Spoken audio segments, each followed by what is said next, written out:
राधे कृष्ण भक्तों। आज के इस वीडियो में हम बात करेंगे भगवान शिव पर चढ़ाए जाने वाले विभिन्न पुष्प, अन्न, जल आदि की धाराओं से शिव जी की पूजा का क्या महत्व है। यह महात्म्य शिव पुराण से लिया गया है।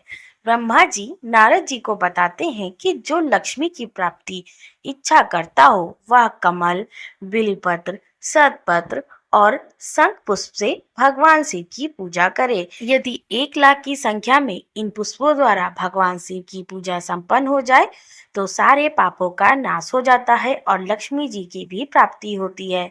इसमें संचय नहीं। आयु की इच्छा वाला पुरुष 1 लाख दुर्वाओं द्वारा भगवान शिव का पूजन करे। जिसे पुत्र की अभिलाषा हो वह धतूरे के 1 लाख फूलों से पूजा करे। लाल डंठल वाला धतूरा पूजन में शुभदायक माना जाता है।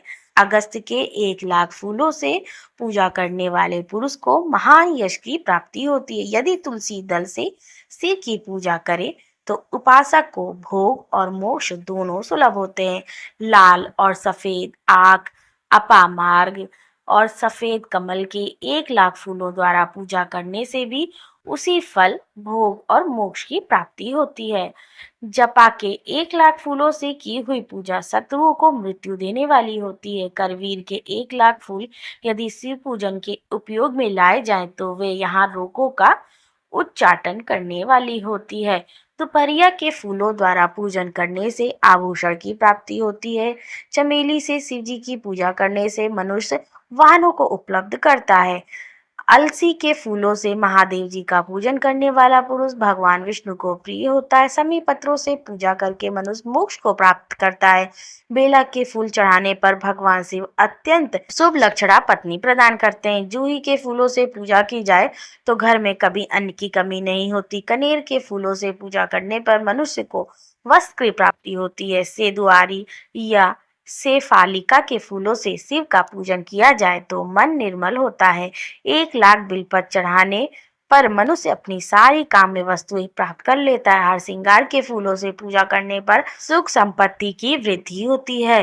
वर्तमान ऋतु में पैदा होने वाले फूल यदि शिव की सेवा में समर्पित किए जाएं तो वे मोक्ष देने वाले होते हैं।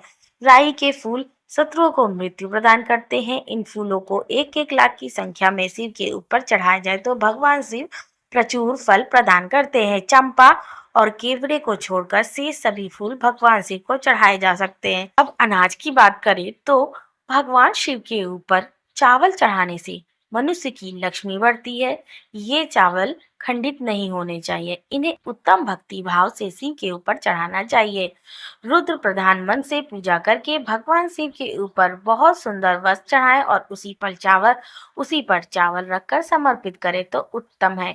भगवान शिव के ऊपर गंध, पुष्प आदि के साथ एक श्रीफल चढ़ाकर धूप आदि निवेदन करें तो पूजा का पूरा पूरा फल प्राप्त होता है। तिलों द्वारा शिव जी को 1 लाख आहुतियां दी जाएं अथवा 1 लाख तिलों से शिव जी की पूजा की जाए तो वह बड़े बड़े पातकों का नाश करने वाली होती है। जौ द्वारा की हुई शिव की पूजा स्वर्गीय सुख की वृद्धि कराने वाली है, ऐसा ऋषियों का कथन है।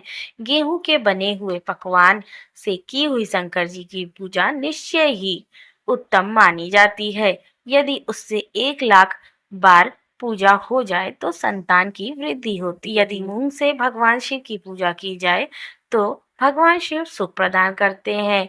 कंगनी द्वारा सर्वाध्यक्ष परमात्मा शिव का पूजन करने मात्र से उपासक के धर्म, अर्थ, काम, भोग की वृद्धि होती है। अरहर के पत्तों से श्रृंगार करके भगवान शिव की पूजा की जाए तो यह पूजा नाना प्रकार के सुख और संपूर्ण फलों को देने वाली है। भक्ति भाव से विधि पूर्वक शिव की पूजा करके भक्तों को पीछे जलधारा समर्पित करनी चाहिए। ज्वर में जो मनुष्य प्रलाप करने लगता है उसकी शांति के लिए जलधारा शुभ कारक बताई गई है। सत रुद्रीय मंत्र से रुद्री के 11 पाठों से, रुद्र मंत्रों के जप से, पुरुष सूक्त से, 6 ऋचा वाले रुद्र सूक्त से, महामृत्युंजय मंत्र से, गायत्री मंत्र से अथवा शिव के शास्त्र नामों के आदि में प्रणव और अंत में नमः पद जोड़कर बने हुए मंत्रों द्वारा जलधारा आदि अर्पित करनी चाहिए। सुख और संतान की वृद्धि के लिए जलधारा पूजन उत्तम बताया गया है। उत्तम भस्म धारण करके उपासक को प्रेम पूर्वक नाना प्रकार के शुभ एवं द्रव्य द्रव्यों द्वारा शिव जी की पूजा करनी चाहिए और शिव पर उनके सहस्त्र नाम मंत्रों से घी की धारा चढ़ानी चाहिए। ऐसा करने पर वंश का विस्तार होता है, इसमें संशय नहीं। इसी प्रकार यदि 10,000 मंत्रों द्वारा शिव की पूजा की जाए तो प्रमेह रोग की शांति होती है और उपासक को मनोवांछित फल की प्राप्ति होती है। यदि कोई नपुंसकता को प्राप्त हो तो वह घी से शिव जी की भली भांति पूजा करे तथा ब्राह्मणों को भोजन कराए। साथ ही उसके लिए मुनीश्वरों ने प्रजापत्य व्रत का भी विधान किया है। यदि बुद्धि जड़ हो जाए उस अवस्था में पूजक को केवल शर्करा मिश्रित दुग्ध की धारा चढ़ानी चाहिए। ऐसा करने पर उसे बृहस्पति के समान उत्तम बुद्धि प्राप्त होती है। सुवासित तेल से पूजा करने पर भोगों की वृद्धि होती है। यदि मधु से शिव जी की पूजा की जाए तो राज यक्षमा का रोग दूर होता है। यदि सिर पर ईख के रस की धारा चढ़ाई जाए तो वह संपूर्ण आनंद को प्रदान करने वाली होती है। गंगा जल की धारा तो भोग और मोक्ष दोनों फलों को देने वाली है।